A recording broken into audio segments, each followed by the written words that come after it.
This is chapter number 12, India after independence. So now the Constituent Assembly, it spent almost 3 years discussing various matters. What will be the political status, structure and future of India? As I was saying that there are around 500 princely states who are headed by or governed by either the Nawabs or the say Sardars, the Rajas. So the government, the state government, basically if they are trying to get all these provinces, the different princely state, there will be different states, and then they will be inside a union which is our country, central government. So what will be the power of state and union government? So the what will be the power difference? So someone was saying that the union government or central government should be given more power. They have to take the whole country as a whole. So in order to think country as a whole and well-being of a country, the center power, the union power should be higher or should be the extreme as compared to the state government power. Now many of them were thinking that the provinces, the states, they are important. For example, just imagine a scenario that you are a kid and you have fever. Who is going to take you to the doctor? Your brother or your father will take you to the doctor. Okay, the other person from the other state will not come. Right? You will only go to them when there is no one at your place. So these situations you need the nearest ones, the people who are nearest to you. So the state government there should be state government who should look after their people, the people who are speaking the same language, the people who are having same religion, caste, creed, all these things are important. So provinces should be given more autonomy and more freedom. That is, they have to be given more power as compared to the central government. Because one of the member of this Constituent Assembly from Mysore, he was saying that everything is centered at Delhi. Democracy is centered at Delhi. What will happen to us? What about the country as a whole? Because Delhi, Kerala, Tamil Nadu, they are so far apart. Even if you go to the northeast, there is a huge difference of distance, and distance always means there is a means. At that time, there were no communication like this. And there was a member from Madras, right? He said that the initial responsibility of well-being of the people should rest with the provincial government, should rest with the government who are owning or who are governing the state, right? So many thoughts were there. Everyone was having their different thought. So because of this, there has to be, states were asking something. The union government also, people were saying that they should be given power. So there has to be some balance. So the constitution, in order to maintain this balance, they created 3 lists: union list, state list and concurrent list. These are 3 separate lists, and this divided the powers, the area, the regimes of different government. What kind of the law can a government can make, which government can make which law, which government cannot make which law, right? Who should not be interested in whom. These all list is very important. Say the union list, and this union list we also call it as a central list. For example, we have a Modi government right now. It's a union government. So union list has subjects of national importance. If you go to Rajasthan, it's a Congress government right now, 2021. It's a state list. So union list has subjects of whole nation importance as a country. So national importance, the subjects are there, Vishay. For example, the union can make law on defense. See, if there is an adversary country, it will not only affect one state. They will not say, I'll go to Mizoram and then attack. Banking, whole country as a whole, the currency has to be same, the banking structure has to be same. And when we talk about different countries, we have to deal with them as a single country. So there has to be a foreign affair.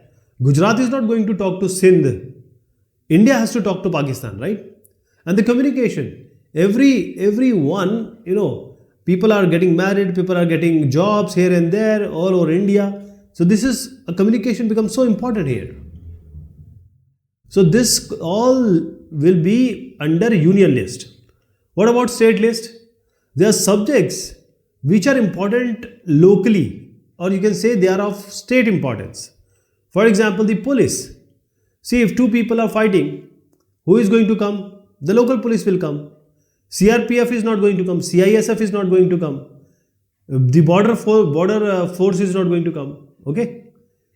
So the local police, CBI is not going to come, of course.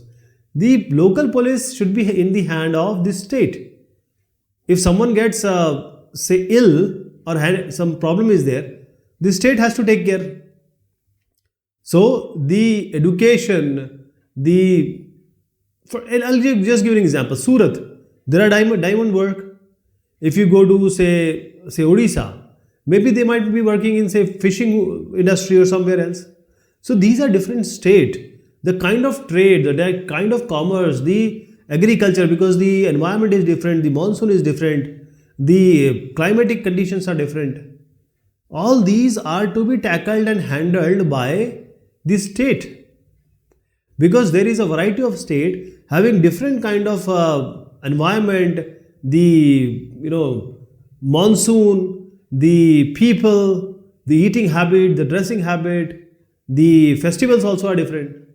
So state government has to work on it. When we talk about concurrent list, this is a common list.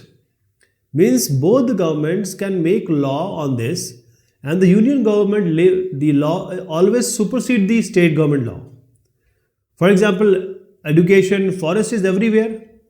Trade, the foreign trade, the adoption and the succession means getting married, how a person will give their kids the money or their property, all these.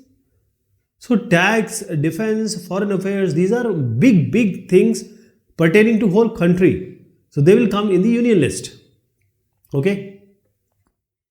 The state list, especially the police, the education and health. So this will come in state. And then, as I said just now, there are certain list of content like Vishay, subject forest and agriculture. Both the center and states will have the joint responsibility. That is why we are calling it as a concurrent list, right? Now all this discussion was happening, and he is Dr. B.R. Ambedkar Sahab. We are going to talk about him just now. He was from 1891 to 1956. He was respectfully called as Baba Saheb. He came from a very Dalit family called Mahar family. He's the person, and he is one of the greatest, Dalit leader. And he was not only a lawyer, he was also knowing the economy. So he was a great lawyer as well as economist. And he was, as I said, there are various, Dalit leaders. He is one of them, and he can be conferred as a, kind of Periyar, etc. And he was the father of Indian Constitution. How he was the father of Indian Constitution, I'll just come to that. But before that, language is very, it's very close to people's heart. So people were saying in a Constituent Assembly, English should be thrown away with Britishers. We don't want English. And people said, let's have Hindi. But the problem is, if you are from Uttar Pradesh, Bihar, say a little bit of Bengal, a little bit of Haryana or Punjab or Uttarakhand, little bit, or Himachal. Now these all states, if you are born, you will understand that everyone is speaking Hindi. But if you go to Maharashtra, Karnataka, Tamil Nadu, Malayalam, northeastern state, even Jammu Kashmir, people not speaking Hindi. They have their own language. Say Tamil Nadu, nobody will speak Hindi. If you are speaking Hindi, they will say, why are you not speaking Tamil? Same, this is a logic. Why they should learn Hindi? You should learn Tamil, no? So there was a thing, as related to the language. So Krishnamachari, he didn't argued. He actually gave the warning. Constituent assembly member. He said, if you do anything with the language, if you want to force Hindi on us, we are going to get separated from India. That is my warning. Okay? And this was a big statement to make. So this, language is very close to people, like the religion is. So there was a compromise. Finally, it was being decided that Hindi will be the official language. That is, it will be a Raj Bhasha, not Rashtra Bhasha. It will not be the nation's language. It will only be a Raj Bhasha, not the Rashtra Bhasha. Clear? Hindi, just you want to speak, you speak. You don't want to, no problem. This was, Hindi would be the official language of India. Okay? It will never be imposed on anyone. Southern India will never accept it. See, a few months back, Amit Shah, he is a very powerful man. He is the Home Minister of India right now. And he just said about this language, and one day he has to track back. Because, if you talk about Hindi in South, people get angry. So, they said the English can be used in code, services, communication between the states and other states. So, now Hindi will be the official language and English can be the communication language. So, I was talking about B.R. Ambedkar Sahab. He had a very important role. He played a very important role in the constitution. Basically, he was the chairman of the drafting committee, Prarup Samiti. And under his supervision, this constitution as a whole, department as a book, it was being finalized. That is, whatever we see today, he was the key person who actually, recommended it and forwarded it. So, this all is okay. But the problem is, he was coming from Mahar Jati. He was coming from Dalit community. Though he was a very successful lawyer and he was renowned, reputed as all that thing is there. But the problem is he knew what is exactly going in the society. Actual ground level, what is the situation of, because if you are talking about political system, political, what about you are talking about political democracy, he knows that. What about the cultural democracy? What about the social democracy? Just giving the right to people that, okay, come and vote and just be happy. What about the inequalities? The rich is going richer. The poor is getting poorer. The upper caste and lower caste divide is ever increasing. Right? So he was aware of that. He was, though the, he was the formulator, articulator, he was everything. But what he said was that with this constitution, we are going into contradictions. That in politics, we are saying equality, social equality, the economic equality. That is, when we are going to just say that we are going to give one vote and the right to people, we have to see that this happens on the ground also. Economically, socially, people have to be strong. We have to make them strong. That is, we have to see about the whole development of a single person. Either he is from any caste, creed, religion, especially from the destitute classes, the disadvantaged classes. This is what he said. Now, coming to how were states to be formed. Now, here is a very interesting story. There are two people whom I am going to name a lot. He is our first Prime Minister of Free India. He is the Deputy Prime Minister. One is Nehru Sahab, the other is Sardar Vallabhbhai Patel. He was not, Sardar was the upadhi given to him. Now, this is a picture of Indian National Congress 1885 where it was formulated. It was way back, around 70 people, they gathered all over India under A.O. Hume and Dadabhai Naoroji. And Indian National Congress is responsible for our independence also. So I am talking about 1920s when it was all Indian National Congress. It was doing everything for the independence. So at this time, Indian National Congress, they promised everyone that whenever we are going to get the independence, we are going to give all the people who are from the same linguistic community, that is people speaking the same language, we are going to give them their own provinces, their state. So 1947, 15 August 1947, we get the independence. Now the Congress, which is headed by, of course, Nehru Sahab and the Patel Sahab, they were not doing anything for this promise. They were even not thinking about that promise. So people thought, what?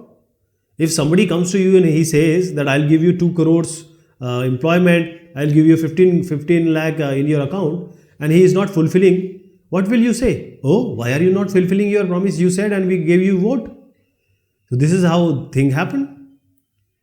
So now the problem was, because what is the perspective of Nehru and Patel? See, Indian Pakistan was made because of the religion, and millions were killed because of the riots, because of the various things, and there was a great divide between now Hindu and Muslims before as ever. So now you are thinking this kind of difference or partition can be done with respect to or in terms of language. Are we ready? Are we ready for another riots? Are we ready for another divide which has already happened in the partition? So both the Prime Minister Nehru and Deputy Prime Minister Vallabhbhai Patel, they were against this linguistic state, that is the states on the basis of a language, okay, because they have already seen the partition or division. So Nehru Sahab was saying there are people who are bad people and they are just trying to divide our country. So we have to get together, we have to be strong. So they are disruptionist tendencies, means people who are trying to break this country. So we have to be together. So in order to be together, we cannot think about linguistic kind of division. We cannot have the states divided in terms of their languages. And same thing Patel Sahab also said. What Patel Sahab said? Patel Sahab said that this moment we have to think about a nation, right? We have to do everything for the nationalism. We have to go forward. All the obstacles like these linguistic provinces and whatever people are asking, we need to reject them. We cannot support this kind of opinion that give us a state because we speak the same language. But you know that people, if you are being said that you are going to get 2 crores every month job and you are not getting a job, you will get angry some of the other time. This is the disappointment. People will cater. So what happened? Especially because everyone, Kannada, Malayali, Marathi, they were all looking forward that they will get their own state. Right? Everyone was thinking that we will get our own state because the Indian National Congress and the national leaders have promised us. But now the national leaders are denying us. So the protest started. And when the protest started, and especially everywhere the protest started, but the main protest started was at the Telugu speaking district in Madras presidency. There were 4 presidencies, if you remember. In the Madras presidency, the Telugu speaking district, here everything was going on. So here when Nehru went there in 1952 for the general election campaign, he was shown black flags. He was greeted with a slogan that we want Andhra, Nehru hi, all these kind of people were protesting. They were trying to tell that we want our Telugu speaking state. Okay. So this is what people were saying, and they were trying to show it to the government also. So what happened? There was a key figure, Potti Srimalu. Please remember Potti Sri Ramalu. Potti Sri Ramalu. He was a Gandhiwadi leader. Gandhiwadi leader, Gandhian ideas means he will do the Anshan, he will do the Dharna, he will not eat anything and he will not do any Hinsa. He will not do any violence. He'll just sit and ask for satyagraha. So he started this hunger fast, hunger strike he started. So he didn't eat or drink. And there were so many people who were with him. And all the hartals and bandh, they were observed in various towns of this Telugu speaking areas of Madras presidency. That is, they wanted the Delhi to do something, right? So what happened here? He was on hunger strike. So when on 15 December 1952, one unfortunate thing happened. Potti Sri Ramalu, he died. He died because of the fast he undertook for 58 days. So he was on fast for 58 days. On 15 December 1952, he died.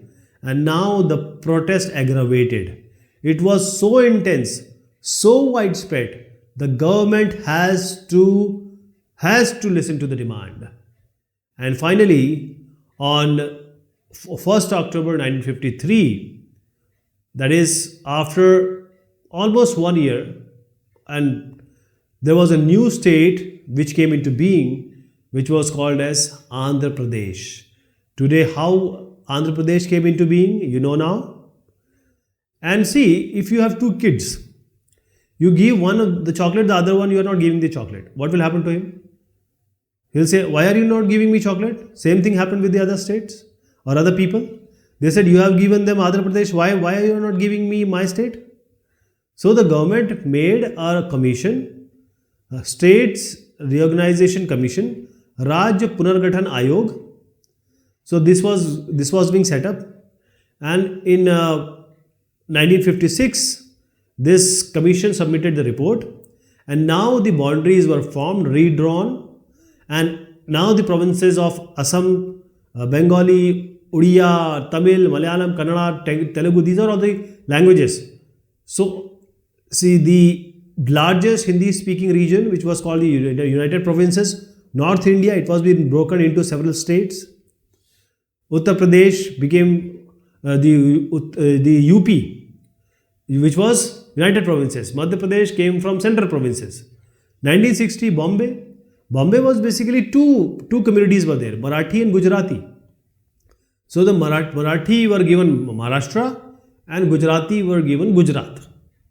1966, since Punjab was also a big state, it was divided into Punjab, that is Sikh majority, and Haryanvi. Haryanvi basically speaking Haryanvi and Hindi. Okay, so this is how the states were being made. Let me show you this picture. This is Indian provinces and princely states before 14 August 1947. So this, when we was just about to get the independence, this was the situation. So when we talk about Jammu Kashmir, when we talk about Eastern state, the problems there, the people, we don't go into the history. We just start talking about them, that they are bad people, Hyderabadis are bad people, Jammu Kashmiris are doing this. But it is not that, it is history. Those states were not with us. They came with us with certain written agreement. And now we have to honor that. So some of them came to us easily. Some of them were annexed. So these all pink were princely states. They were not with India. You have to go to Jammu Kashmir to understand Jammu Kashmir. You have to go to Hyderabad. You have to go to Manipur to understand what situation was there. Okay, because yellow was British India. This was under independence. What about these princely state? They were having all their autonomy, And one more picture, this is Indian states before 1 November 1956. And as I said, after 1956, there was a clear distinction, So Uttar Pradesh, Madhya Pradesh, all these were made. This is a kind of view which we see. But this is a picture of, this is a map of 1975. You see, in 1975, this is the map which we see today. Almost this is the map which we see today, okay? The only thing is the Uttar Pradesh, we have Uttarakhand also. Andhra Pradesh, we have Telangana also. With Madhya Pradesh, we have Chhattisgarh also. So several more states were formed. And because of the administrative convenience and because of the people who are wanting it, people were, raising voices, because they have different culture, different from the place where they have wanted to be fit in. Okay, so this map is from where we started. How did we get to this map? So please understand about what happened all through together. This is Chhattisgarh, Uttarakhand, and this is Telangana. Okay, so constitution have been made, and the linguistic states were made. Now the thing was planning. We were poor. We were not a very good state country. So we need planning. And how did it happen? We'll discuss about this in the later discussion. Okay. Till then, thank you so much and take care of yourself.